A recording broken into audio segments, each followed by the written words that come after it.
Assalamualaikum warahmatullahi wabarakatuh. Selamat datang di channel Spot Horror. Di video kali ini aku akan membawakan sebuah horor tentang pengalaman seorang pria ketika bertemu dengan teman lama. Kejadian yang kualami ini terjadi sekitar tahun 97. Walaupun peristiwa itu sudah cukup lama, tapi semuanya masih terbayang dengan jelas dalam ingatanku.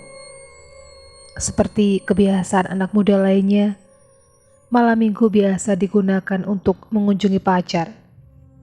Begitu juga dengan aku. Malam itu selepas sholat maghrib, aku berangkat menuju rumah pacarku. Kebetulan rumahku berjauhan dengan rumahnya, sekitar 15 km. Tapi karena terdorong oleh suatu kekuatan maha dahsyat, maka jarak yang cukup jauh itu tak jadi masalah bagiku. Yang penting bisa bertemu dengannya untuk berbagi cerita. Memang kampungku letaknya di pinggiran sekitar 2 km dari jalan raya, sedangkan rumah pacarku itu berada dekat pusat kota Garut. Dan untuk sampai di rumahnya memakan waktu 1,5 jam. Belum lagi jalan yang harus kulewati tak dilalui angkutan umum. Kalau malam hari biasanya menggunakan jasa tukang ojek. Singkat cerita, aku telah sampai di rumahnya. Setelah ngobrol panjang lebar, tidak terasa sang waktu bergulir begitu cepat, sampai aku baru menyadari bahwa jarum jam telah menunjukkan pukul 12:30 malam. Sebenarnya aku malas untuk pulang, tapi demi menjaga image para tetangga, aku paksakan juga untuk pulang. Walaupun orang tua pacarku melarangnya. Setelah pamitan dan sedikit basa-basi, langsung aku mencari angkot yang membawaku ke batas kota, yang nantinya dilanjutkan dengan naik ojek untuk sampai di rumahku. Di tengah jalan, hujan turun begitu lebatnya. Sempat juga perasaan was-was menghantui diriku. Jangan-jangan tukang ojek sudah pada pulang dikarenakan turun hujan. Dan memang benar, setibanya di tujuan, apa yang aku cemaskan kini menjadi kenyataan. Rupanya hujan yang begitu lebatnya telah membuat tukang ojek memilih tidur daripada harus melawan derasnya hujan dan dinginnya angin malam. Aku segera berteduh di emperan sebuah toko di pinggir jalan dengan harapan ada ojek lewat atau angkutan umum yang pulang dari pasar.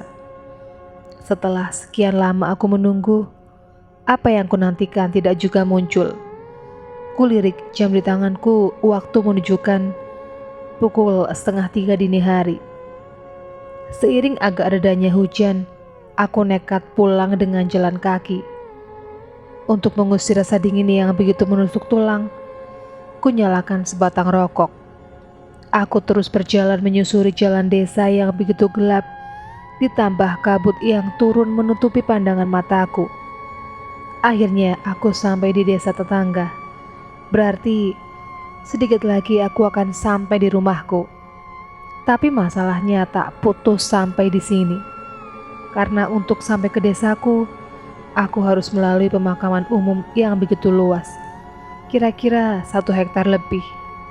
Ditambah lagi keangkerannya dan sudah banyak cerita-cerita yang aku dengar dari para pengguna jalan di malam hari yang cukup untuk membuat bulu romaku berdiri, yaitu sering diganggu oleh hantu-hantu di sekitar situ. Aku berhenti di pertigaan jalan yang menghubungkan beberapa desa untuk mengambil nafas dan mengumpulkan keberanianku. Kembali kunyalakan sebatang rokok untuk mengurangi ketegangan dan aku pun mulai berjalan. Tak henti-hentinya aku melafalkan ayat suci Al-Quran, namun semilirnya angin malam serta rintikan hujan membuat bulu romaku tetap berdiri. Aku putuskan untuk kembali ke pertigaan tempat semula aku berdiri. Hatiku dihinggapi rasa takut yang amat sangat. Kembali aku tertegun dan aku sangat berharap ada petugas siskampling ataupun yang lainnya. Mau mengetuk pintu rumah orang, aku malu. Keadaan malam itu benar-benar mencekam. Aku terus bolak-balik tak karuan. Akhirnya, dengan sisa-sisa keberanian, aku berjalan dengan cepat, tanpa menghiraukan kanan kiri, dan kini komplek pemakaman umum tinggal beberapa langkah lagi di hadapanku.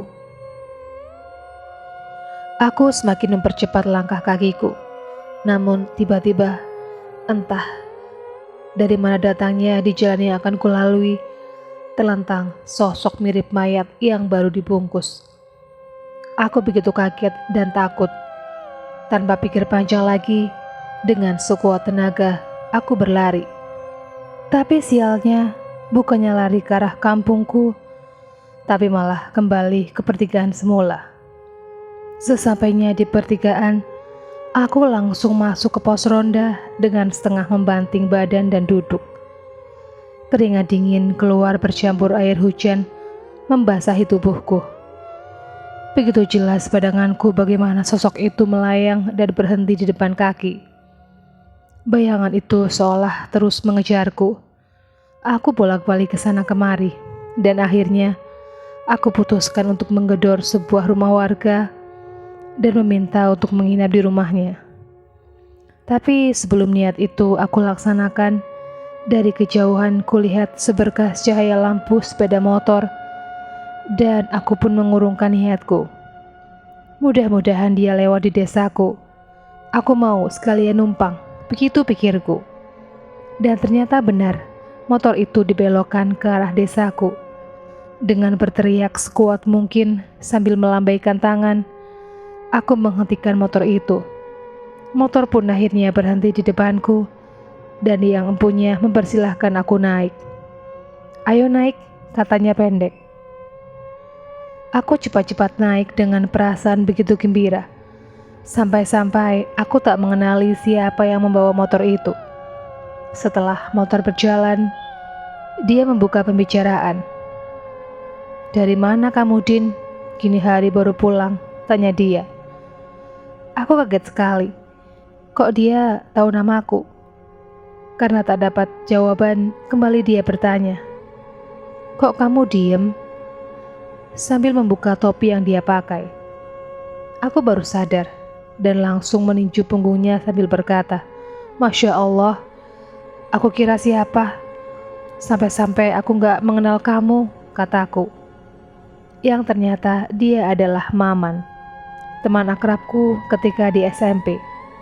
Karena rumah kami yang berjauhan, jadi kami jarang berjumpa. Ditambah lagi aku baru 3 hari pulang dari Jakarta, dan sudah hampir 2 tahun lebih kami baru berjumpa lagi. Dan dia kembali bertanya, "Kerja apa kamu di Jakarta?" katanya. "Ya biasalah pekerjaan orang di sini, tukang kopi," jawabku. Memang mayoritas penduduk di kampungku sebagai tukang kopi dan mie rebus di Jakarta, dan banyak yang berhasil dengan bisa membangun rumah mewah, punya mobil, dan tentu taraf kehidupannya lebih baik. "Enak kamu punya warung sendiri," katanya. "Ya enak lah kalau aku yang punya. Aku cuma kuli." "Ya sudah dipastikan minim dong," jawabku. Obrolan pun terhenti ketika tiba-tiba dia membelokkan motornya melalui jalan sebelah kiri, yaitu jalan yang melalui pemakaman dan menyusuri pinggiran hutan kecil, yang membuat hatiku ciut dan teringat akan peristiwa tadi. "Man, kok pakai jalan sini sih? Jalan lurus aja, biar lewat kampung," kataku protes. "Enakan jalan sini, bisa cepet. Dan kalau lewat jalan kampung, aku malu. Takut ketemu sama saudaraku. Apa katanya nanti?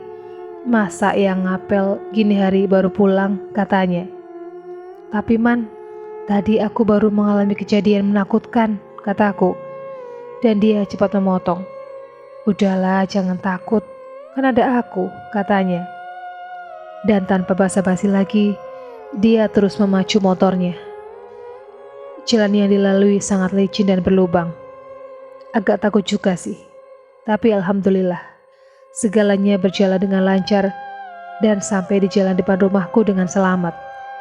Man, ayolah mampir dulu ke rumahku, ajakku. Iya, kapan-kapan aku pasti mampir, katanya. Mendingan sekarang, mumpung aku lagi di sini. Soalnya lusa aku mesti balik lagi ke Jakarta, kataku lagi. Tapi dia tetap menolak dengan halus. Aku mengeluarkan rokok, mengambil sebatang dan menyodorkannya kepadanya. Oh iya, terima kasih. Aku lagi gak selera merokok, jawabnya. Sambil mengotak-atik motor dan gak jelas apa yang diperbaikinya. Lagi-lagi aku dibuat bingung. Karena setahuku dia perokok berat. Jangankan diberi, gak ditawari pun dia merogoh sendiri.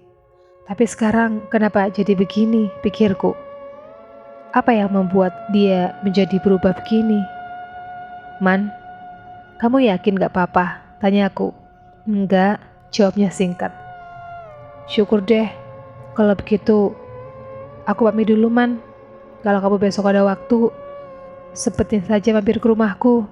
Ngomong-ngomong, terima kasih banyak sudah mengantarkanku pulang, kataku. Iya, katanya.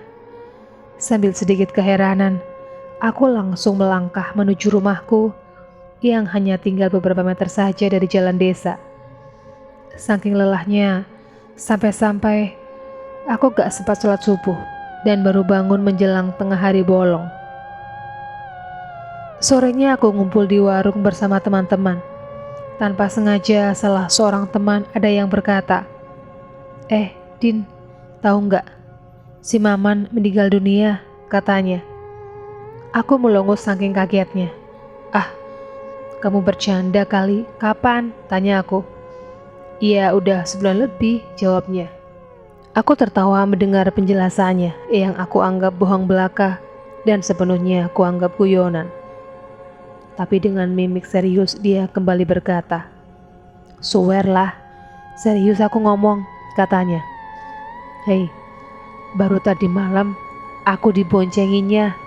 Yang bener lah, yang pantas lah kalau ngibulin aku, kataku. Terus aku ceritakan kejadian malam tadi pada semuanya. Mulai dari awal hingga akhir, tak ada satupun yang terlewat. Di akhir ceritaku, semuanya pergi di ketakutan. Mungkin karena kalian sudah lama tak jumpa, dan mungkin dia belum sempat say goodbye, celetuk temanku. Dengan perasa penasaran yang amat sangat, aku menuju kampungnya yang berjarak kurang lebih 4 km dari kampungku untuk membuktikan semua omongan teman-temanku. Kebetulan aku punya saudara yang tinggal sekampung dengan Maman.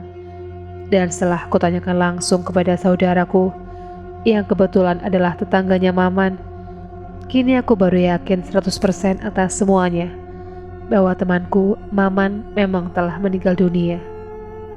Rupanya yang bertemu denganku semalam adalah jin korinya, bukan hantu ataupun ruhnya. Karena mungkin selama hidup dia terus-terusan pengen ketemu denganku, dan sampai akhir hayatnya keinginannya itu tak terpenuhi. Dan ini dimanfaatkan oleh si jin tersebut untuk mengecoh umat manusia. Karena bagaimanapun juga, roh itu urusan Allah. Senja itu juga aku berangkat ke makamnya ditemani seorang temanku. Di dekat pusaranya aku berdoa, semoga amal solehnya diterima di sisi Allah Subhanahu wa Ta'ala. Kembali terbayang kenangan semalam yang silih berganti dengan kenangan dulu ketika masih sekolah. Dia sahabat sejati, sahabat terbaikku. Innalillahi wa inna ilaihi raji'un. Selamat jalan sahabat. Demikianlah kisah tentang seorang laki-laki yang bertemu dengan teman lamanya yang ternyata sudah meninggal dunia. Sekian dulu video kali ini. Jumpa lagi di video berikutnya. Assalamualaikum warahmatullahi wabarakatuh.